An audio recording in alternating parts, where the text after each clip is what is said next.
অহাকালি বিধানসভাৰ প্ৰথম দিনৰ কাৰ্যসূচী শপত গ্ৰহণ। গতিকে শপত গ্ৰহণ অনুষ্ঠানত বা বিধানসভাৰ কাৰ্যসূচীত সন্মানীয় সকলো ৰাজনৈতিক দলৰ বিধায়কসকলৰ লগতে আমাৰ কংগ্ৰেছ বিধায়িনী দলৰ বিধায়কসকলো আমি ভাগ ল'ম, আমি শপত ল'ম। আৰু তাৰপিছত পৰৱৰ্তী বিধানসভাৰ যিখিনি কাৰ্যসূচী থাকিব, নিশ্চিতভাৱে সেই কাৰ্যসূচীসমূহতো আমাৰ বিধায়িনী দলে কথা পাতি একেলগে আমি ভাগ ল'ম।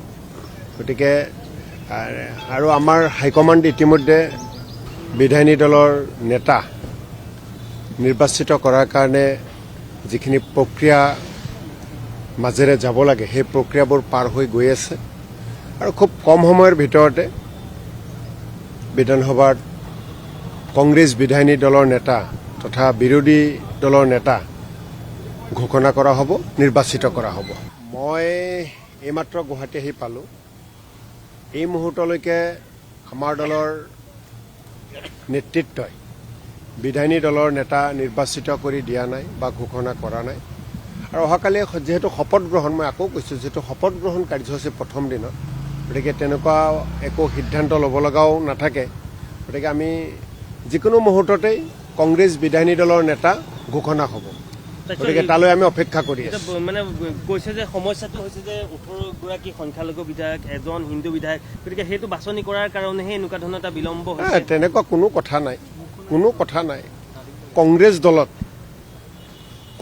দলত বা কংগ্ৰেছ ঘৰখনত কোন হিন্দু, কোন মুছলমান, কোন খ্ৰীষ্টান, জাতি ধৰ্মৰ কথাবোৰ লৈ কোনো বিষয়ভাৱ দিয়া নহয়।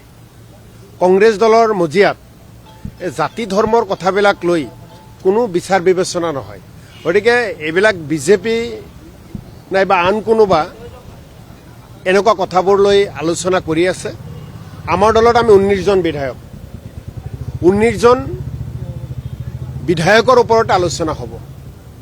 19জন বিধায়কক লৈ আমাৰ হাইকমাণ্ডে ইতিমধ্যে আলোচনা কৰি আছে। গতিকে 19জন বিধায়কৰ মাজৰ পৰা কোনোবাক বিধায়িনী দলৰ নেতা নিৰ্বাচিত কৰিব, নেতা হিচাপে ঘোষণা কৰিব। এয়াই হৈছে আমাৰ কথা।